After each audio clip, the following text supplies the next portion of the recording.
Kagagaling ko nga lang sa school. Kagagaling ko lang sa school. Alam niyo kung ilan nagastos ko?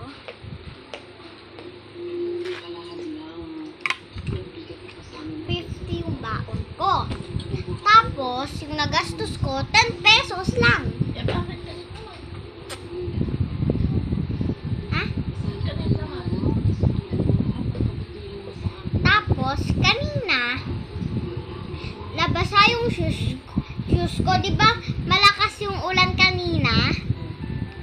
Nabasa kasi pinapunta kami sa kantin. Tapos, wala kaming dalang payong. Ay, wag ka. Magkakasakit ka pag ganon. Huwag kang maano sa ulan. Tapos, dumating yung classmate namin na si Elijah. Binigay niya sa amin yung isang payong niya. Yung classmate ko na si Elijah. Mabait si Elijah.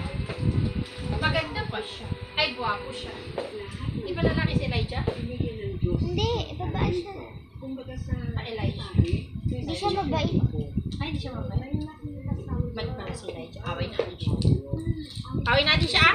Ba't siya?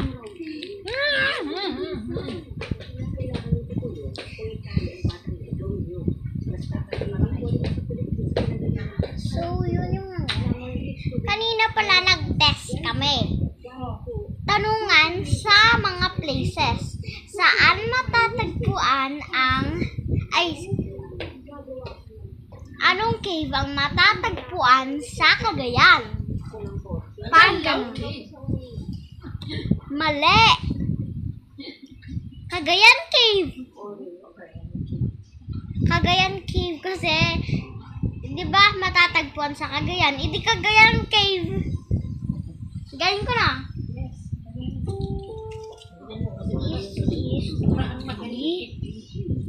Galing mo. Mali yung sagot mo. Galing, tama ako. Yung sa test ko, yun yung sinagot ko. Tama. Excited na si Sam sa exam niya sa Monday. Friday ngayon, kaya today na lang. I have a tattoo. This sticker. It's a tiger. It's a tiger, guys. And guys, this is part 5 or part 6 na yata kasi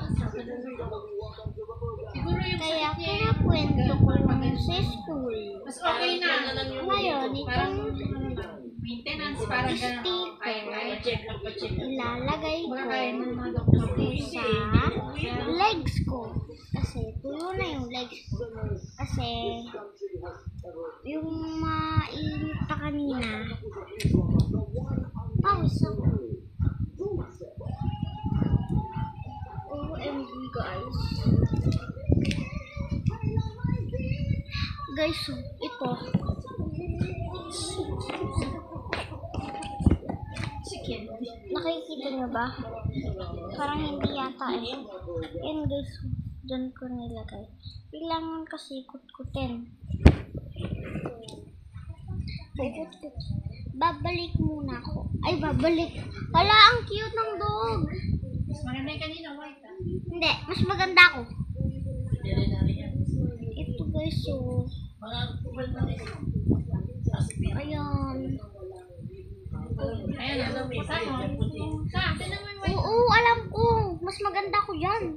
Siyempre, tao ka eh. Yan eh. Aso ka talaga. 3, 2, 1. Ma. Kailangan talaga 3 at 2 din na guys. Ay, part 6 or part 7 na yata ito guys. Babalik ako sa part 6 or 7. I-reveal ko sa inyo yung tattoo ko. Ay, ako na pala i-reveal. Ay, bagyo sa Ay, na. Sa si Helen.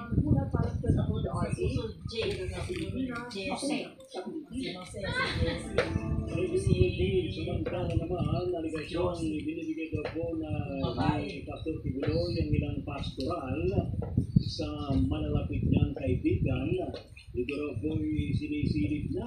Meron kaming test saan dumabo ang bagyo. Ilan ang sasakyan sa bawat ruta para Ang bagyo hindi kulang. noong We are now sa stage na July mga 23, hindi naman ganun kadali. 2019. Ngunit pag Anong sagot? sa programa or stage Ha, na to, tita? pag 2027, 2026 tapos na to, Okay. doon na Guys, magsisimula pwede ko ang pala obligasyon na magpalit sa traditional na sasakyan i-review siya. sa modern Joke na lang, sasakyan. hindi So that we have yun. to Tingnan use niya, our phone right now, sayang. but we have to go through this process dahil napaka-importante dito sa atin. Ano bang PlayStation ay dito rin nakapalagay tayo ng rationalization, yung mga ruta na dapat ay maligaw. Hindi siya ano. Alam mo yung mga ruta na ito, dekada na to, Ayan. alam Part natin 7 ang or part ruta, 6 na. napakakulang na Bye-bye. nakalagay na sasakyan.